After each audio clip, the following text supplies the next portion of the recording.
Halo, selamat pagi pemirsa. Anda menyaksikan Breaking News MNC News bersama saya Anggi Pasaribu. Pemirsa, Komisi Pemilihan Umum membuka pendaftaran partai politik mulai hari ini dan waktu pendaftaran akan berlangsung selama 14 hari.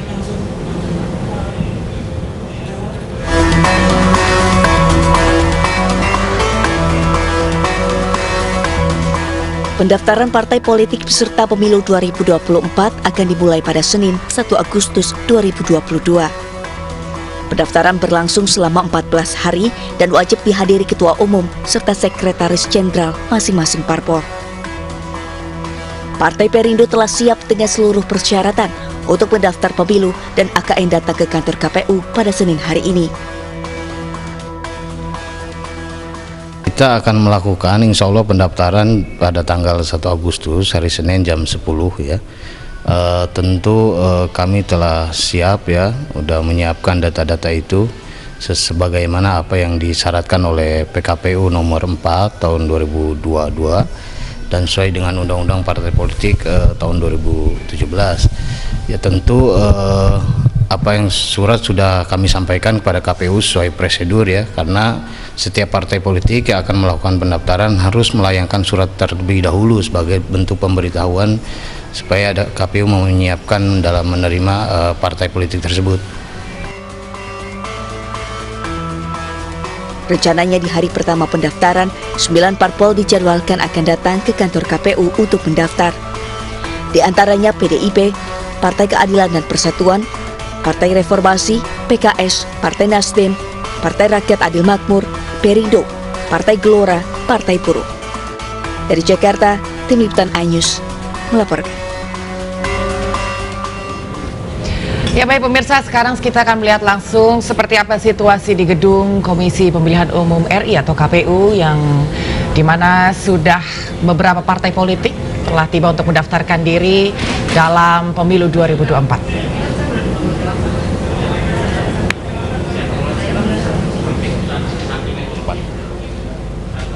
Selamat datang teman-teman Bawaslu.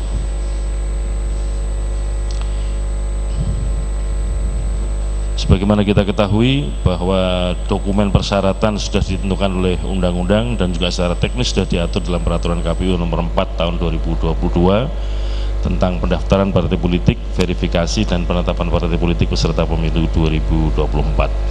Saya kira penting untuk kita ingat bersama-sama, selain Undang-Undang Nomor 7 2017 tentang Pemilu, ada juga putusan Mahkamah Konstitusi Nomor 55 tahun 2020 yang menentukan bahwa ada 3 kategori partai politik. Yang pertama adalah partai politik peserta Pemilu 2019 yang lolos PT. Kemudian yang kedua adalah partai politik 2019 yang tidak lolos PT, dan kemudian yang ketiga adalah partai politik baru. Terhadap 3 kategori partai politik tersebut, Mahkamah Konstitusi mengamanatkan ada beberapa perlakuan yang berbeda. Untuk partai politik kategori 1 peserta Pemilu 2019 yang lolos PT, yaitu perlakuannya mendaftar dan dilakukan verifikasi administrasi selesai.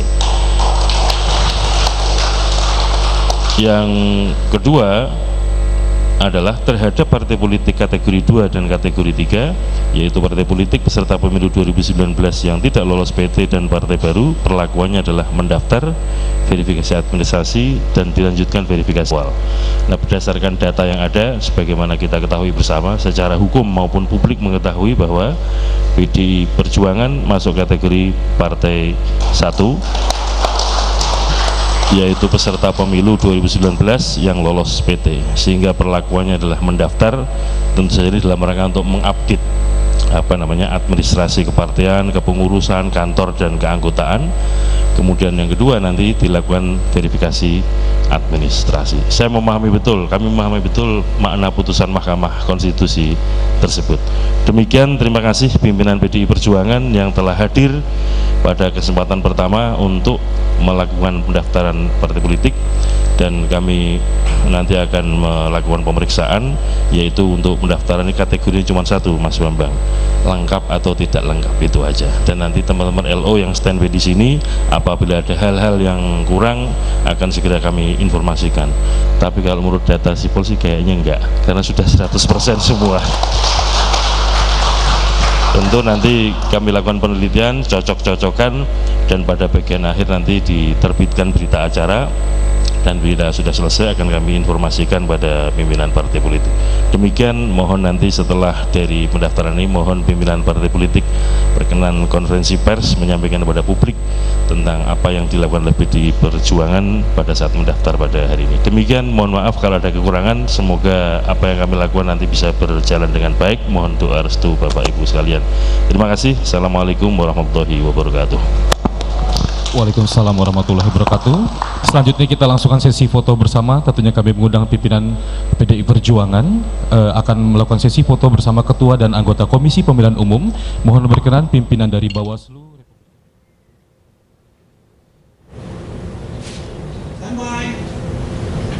Ya pemirsa, telah hadir bersama kami saat ini di studio untuk membahas pendaftaran Parpol 2024 Mas Gun-Gun Herianto selaku pengamat komunikasi politik dari UIN Jakarta.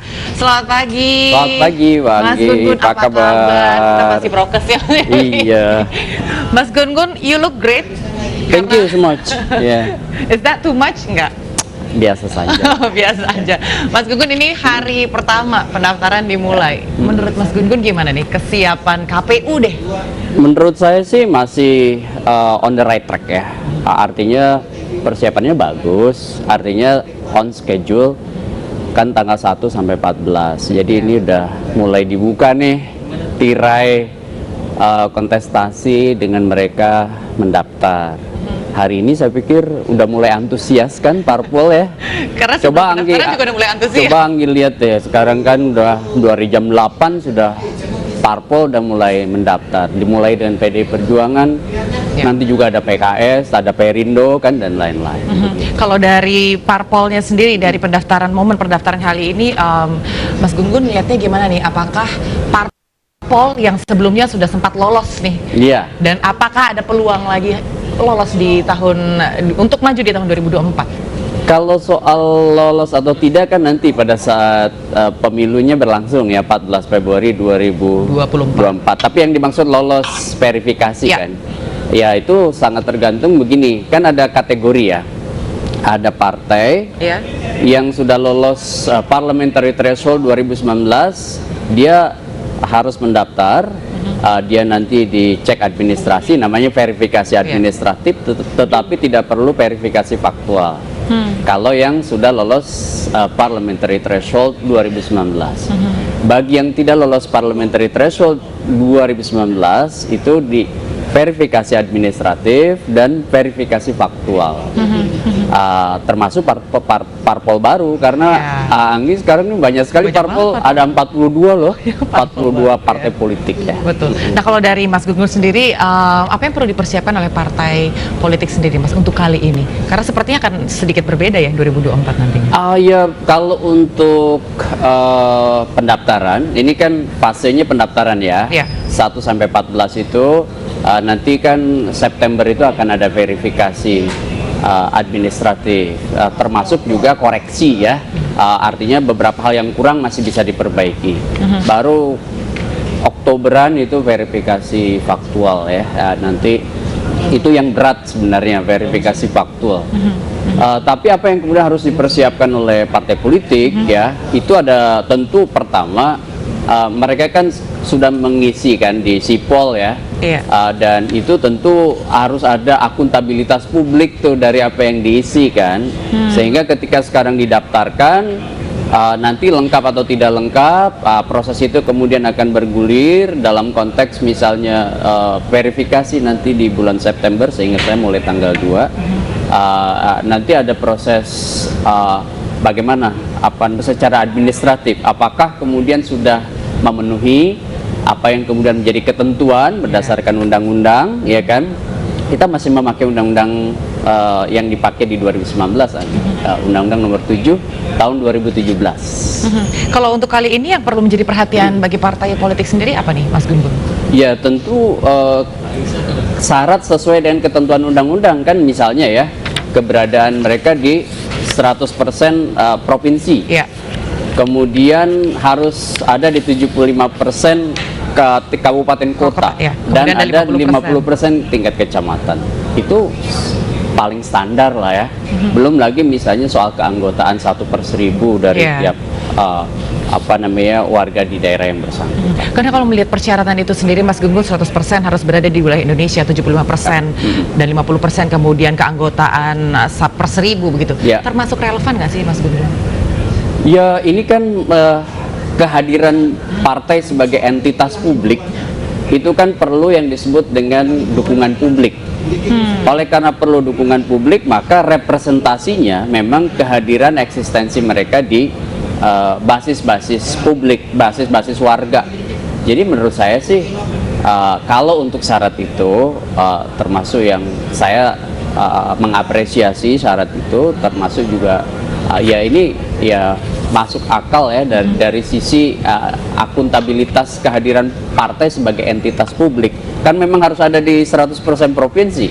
Kalau nggak ada, bagaimana artikulasi, agregasi, kan kemudian juga fungsi representativeness dilakukan oleh parpol. Kalau misalnya hanya ada di 7 provinsi gitu, atau hanya di 10 provinsi, nggak kuat ya. Nggak bisa. Dan 75% kabupaten kota artinya kan memang bagaimana misalnya sebaran kabupaten kota ya itu juga bisa tercover oleh kehadiran parpol ya. Kalau misalnya sangat kurang, minim gitu ya kehadiran mereka, tentu juga fungsi dan peran parpol dalam konteks konsolidasi demokrasi itu tidak mudah untuk kemudian dijangkau oleh publik. Dan 50% kecamatan menurut saya juga logiknya adalah biar lebih dekat gitu ya dengan basis-basis warga, karena kehadiran parpol itu kan entitas publik. Betul. Ya. Oleh karena itu Anggi tahu persis bahwa bagaimana bisa biar publik bisa dekat, menjangkau, menyalurkan aspirasinya, sekaligus ada upaya untuk mengartikulasikan apa yang dikehendaki oleh publik itu dalam peran dan fungsi parpol di parlemen ataupun di luar parlemen. Ya, kalau menurut Mas Gun Gun sendiri, apa yang saat ini menjadi kendala, Mas, untuk parpol dalam memenuhi berbagai persyaratan, apalagi salah satunya sekarang ini sudah mulai dilihat oleh publik bagaimana 30% kehadiran wanita atau keterwakilan wanita. Ya, keterwakilan perempuan ya. Ya itu masih problematik. Itu masih tough life ya. Masih problematik. Kenapa? Kehadiran representasi 30% perempuan itu tidak mudah. Karena tahu persis kan ya landscape politik Indonesia hari ini bahwa kaum perempuan banyak yang enggan masuk di politik praktis. Betul.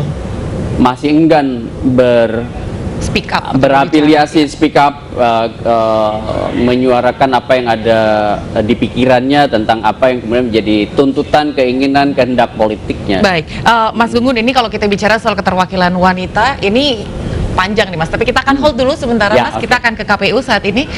Ya pemirsa, perbincangan kita akan lanjutkan kembali nanti, tapi kita akan beralih sementara ini ke gedung KPU pemirsa untuk mengetahui kondisi terkini, dan sudah ada rekan kami Bayu Pradana di sana. Ya Bayu, bagaimana situasi di sana? Silakan dengan laporan Anda. Ya, Anggi, kalau kita lihat memang KPU ini sudah disibukkan sejak pagi hari tadi, di mana dari anggota KPU dan juga Pamdal ini juga sudah melakukan persiapan seperti diantaranya yaitu untuk operasional hari ini, di mana sejumlah partai ini akan tiba pada hari ini. Selain dari pihak KPU dan juga Pamdal, sejumlah partai yang dijadwalkan untuk 8 pagi hari tadi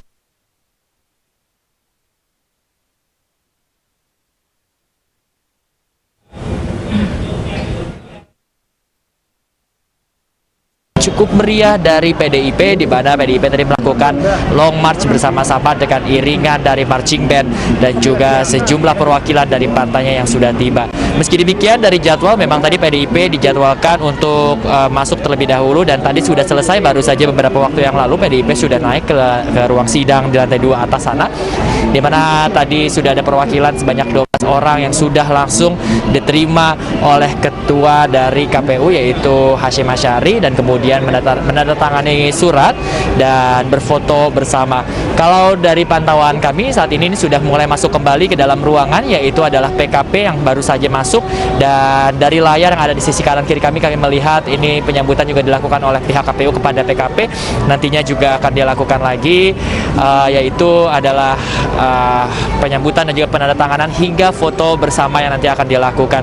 Sementara dari 3 yang dijadwalkan akan tiba pukul 8 pagi ini, kami masih belum melihat adanya Partai Reformasi yang datang pada pagi hari ini dan masih menunggu kedatangan dari Partai Reformasi untuk melakukan penandatanganan. Memang ini sudah dilakukan kemarin oleh para LO dari partai masing-masing yang sudah dikumpulkan pukul 2 siang kemarin untuk melakukan konfirmasi atau konfirmasi kehadiran pada hari ini, di mana rencananya hari ini akan dilakukan oleh sejumlah partai, yaitu ada 11 partai, di mana 2 diantaranya masih akan dikonfirmasi jam kedatangannya.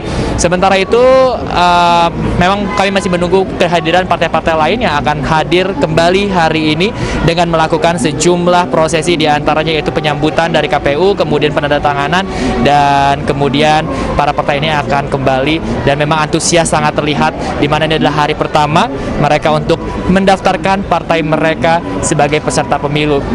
Dan selain adanya PDIP dan juga PKP, juga nantinya akan ada partai-partai lainnya yang akan datang, diantaranya yaitu Partai Nasdem yang akan datang pada pukul 10 nanti, dan kemudian juga Partai Perindo yang akan datang pada pukul 10. Dan tentunya kita lihat siapa saja yang nantinya akan hadir, apabila tadi Hasto juga sudah hadir langsung untuk mewakili PDIP, di mana memang dalam peraturannya di KPU ini ada 50 orang yang akan tiba untuk menunggu, dan 12 nanti diantaranya akan naik ke atas untuk mewakili partainya menandatangani untuk pendaftaran partai mereka di pemilu mendatang.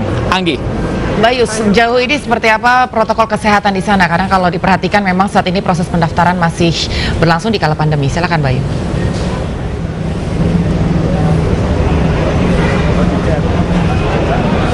Ya, Anggi, memang ini menjadi hal yang juga cukup penting kalau kita melihat kita masih berjuang di tengah pandemi untuk menekan terus angka COVID-19 yang ada di Indonesia terutama, dan memang cukup ketat untuk beberapa keamanan, diantaranya juga dilakukan oleh Pamdal, di mana tadi kami untuk masuk ke dalam halaman KPU saja kita harus melakukan pengecekan terlebih dahulu, kemudian juga untuk media juga dilakukan, yaitu penukaran ID card media yang memang diwajibkan bagi para media yang ada, dan kemudian juga Anggi dan juga pemirsa, memang memakai masker masih menjadi kewajiban untuk berada di halaman atau juga dalam ruangan KPU. Memang total ada sekitar 62 dari masing-masing partai akan mewakili, di mana 50 diantaranya akan menunggu di depan, dan kemudian 12 ini akan diundang untuk naik ke atas melakukan sejumlah prosesi seperti prosesi penyambutan dan kemudian juga penandatanganan sejumlah berkas yang ada. Anggi.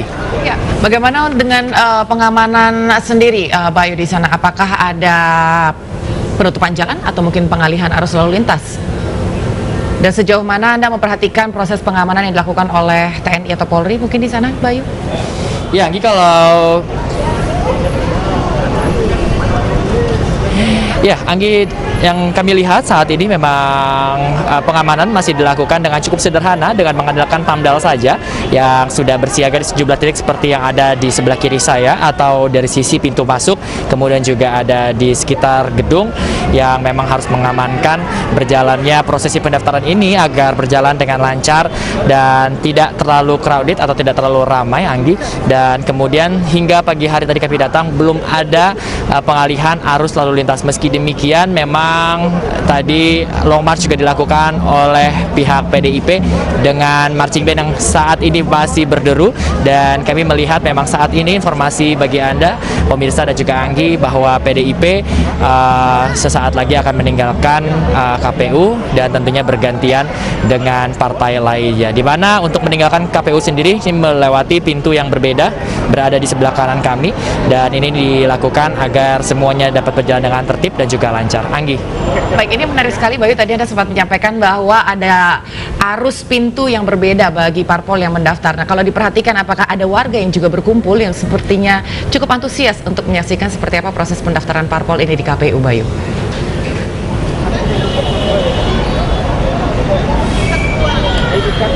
Ya, Anggi, untuk warga sendiri kami belum melihat adanya warga yang tiba di KPU, meskipun memang ini menjadi hal yang cukup antusias terutama bagi para partai, dikarenakan memang ini untuk menyambut atau mengawali dari pemilu 2024 mendatang. Anggi, meski demikian memang untuk menghalau warga untuk datang, namun tetap memberikan informasi bagi warga secara terbuka. Pihak KPU juga telah melakukan live streaming untuk memberikan informasi terkini terkait apa yang sedang terjadi di KPU KPU saat ini. Sementara itu juga meskipun tidak ada warga, meski demikian pengamanan masih tetap dilakukan di sejumlah titik seperti di pintu masuk, kemudian juga ada di dalam gedung dan juga di depan gedung atau di halaman KPU seperti tempat kami berada saat ini. Meski demikian, adanya long march yang dilakukan oleh sejumlah partai ini tentunya menarik perhatian warga yang ada di jalanan, dan meski demikian sejumlah Pamdal masih terus berusaha keras untuk mengatur agar lalu lintas juga bisa berjalan dengan lancar. Dan memang saat ini hanya PDIP saja yang masih melakukan mendatangi KPU dengan long march, namun juga tidak menutup kemungkinan bahwa pihak dari partai lain juga akan melakukan yang hal sama, dan diharapkan memang pendaftaran untuk pemilu 2024 mendatang ini di hari pertama ini tanggal 1 ini, Anggi dan juga pemirsa, ini bisa berjalan dengan cukup lancar. Anggi. Terima kasih Bayu untuk laporannya. Tentunya kami akan terus memantau seperti apa perkembangan nanti di KPU dan nanti kami akan kembali lagi ke Anda. Terima kasih Bayu. Ya baik pemirsa, saatnya sekarang kita bergabung dengan rekan Yasmin Atania dari kantor DPP Perindo. Yasmin, selamat pagi. Seperti apa situasi kantor DPP Perindo pagi hari ini jelang pendaftaran ke KPU?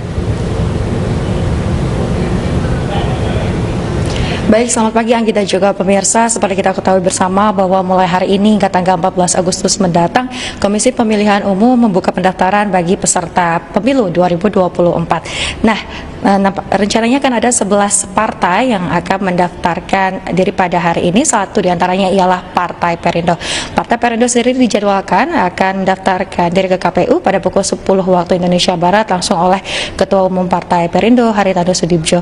Dan selain daripada itu, memang untuk situasi terkini di DPP Partai Perindo yang berlokasi di Jalan Diponegoro Menteng Jakarta Pusat, ini sudah mulai ada persiapan, para anggota pun sudah terlihat hadir di DPP Partai Perindo ini, tentunya untuk bersama-sama nanti akan mendaftarkan diri ke KPU pada pukul 10 waktu Indonesia Barat, dan rencananya perjalanan akan dimulai pada pukul 9 waktu Indonesia Barat. Dan untuk mengetahui lebih lanjut maksud kami terkait dengan persiapan yang sudah dilakukan sejauh ini, saya akan bertanya langsung kepada Wasekjen Partai Perindo dengan Bapak Muhammad Sofian. Sudah bersama kami Pak Muhammad Sofian. Selamat pagi Pak, apa kabar Pak? Pagi, baik, alhamdulillahirobbilalamin. Pak, sejauh ini terkait dengan persiapan yang sudah dilakukan oleh Partai Perindo menjelang pendaftaran peserta pemilu seperti apa Pak? Ini adalah hari bersejarah buat kami. Tentunya adalah hari pertama yang kami akan melakukan pendaftaran ya. Kami sudah melakukan upload ke Sipol secara 100% dari mulai persyaratan sebagaimana sesuai undang-undang yang ditetapkan oleh KPU ya. Jadi ada beberapa hal semalam sudah kami submit. Lalu kemudian data-data yang terkait pom-pom yang dipersyaratkan oleh KPU sudah ditandatangani Ketua Umum. Kita sudah siap dan nanti pada pukul 9.30 kami akan berangkat menemani Ketua Umum dan Sekjen ke KPU. Oke, baik Pak, selanjutnya terkait dengan target dari Partai Perindo sendiri dalam momentum pemilu 2024, bagaimana Pak? Target kami cukup bahwa kita ingin menjadi masuk ke jajaran partai besar ya, tentunya ingin 2 digit. Tentu ini adalah bagian dari sebuah keseriusan kami ya, tidak hanya sekedar untuk mengikuti peserta pemilu. Data kami bicara sangat otentik dan ini adalah keseriusan teman-teman DPP, teman-teman DPW, teman DPC untuk bagaimana mengikuti pemilu 2024 ya. Tentu harapannya adalah kita ingin menjadi partai besar ya, secara linear dengan kerja keras kami ya, untuk bagaimana lolos parlemen dan masuk ke 10%. 10% ya Pak ya. Ya baik, terima kasih banyak Pak Sofian atas waktunya. Semoga nanti pendaftaran dapat berjalan dengan lancar ya Pak ya. Terima kasih Pak. Ya Anggi dan juga pemirsa, itulah tadi wawancara kami dengan Wasekjen Partai Perindo terkait dengan persiapan yang sudah dilakukan sejauh ini menjelang proses pendaftaran ke KPU yang dijadwalkan akan berlangsung pada pukul 10 waktu Indonesia Barat. Dan memang terkait dengan persiapan yang dilakukan oleh Partai Perindo ini sudah 100%. Ini hanya tinggal proses mendaftar saja nanti akan dilakukan oleh Ketua Umum Partai Perindo didampingi oleh Sekjen dan juga Wasekjen dari Partai Perindo. Anggi. Ya baik Yasmin, kira-kira jam berapa rencananya Perindo akan berangkat ke KPU dan siapa saja yang akan berangkat? Yang akan menemani Bapak Ketua Umum nantinya? Ya Anggi, tadi berdasarkan baik. Ya, Anggi dan juga pemirsa, berdasarkan informasi tadi dari Pak Wasekjen Muhammad Sofyan, rencananya akan berangkat dari DPP Partai Perindo menuju ke KPU pada pukul 9.30 waktu Indonesia Barat, karena memang dijadwalkan dari Partai Perindo sendiri akan melakukan pendaftaran di KPU yang berlokasi di Jalan Imam Bonjol Menteng, Jakarta Pusat ini pada pukul 10 waktu Indonesia Barat. Selain ada Ketua Umum tentunya Bapak Haritanu Sudibyo, nanti juga akan didampingi oleh Wasekjen, yakni ada Maksud kami Sekjen yakni Bapak Ahmad Raufik, dan juga Wasekjen DPP Partai Perindo ada Bapak Muhammad Sofyan. Anggi. Baik, terima kasih Yasmin Tania atas informasinya. Selamat bertugas kembali. Ya pemirsa, informasi lain masih akan kami hadirkan. Breaking News MNC News masih akan segera kembali usai jeda.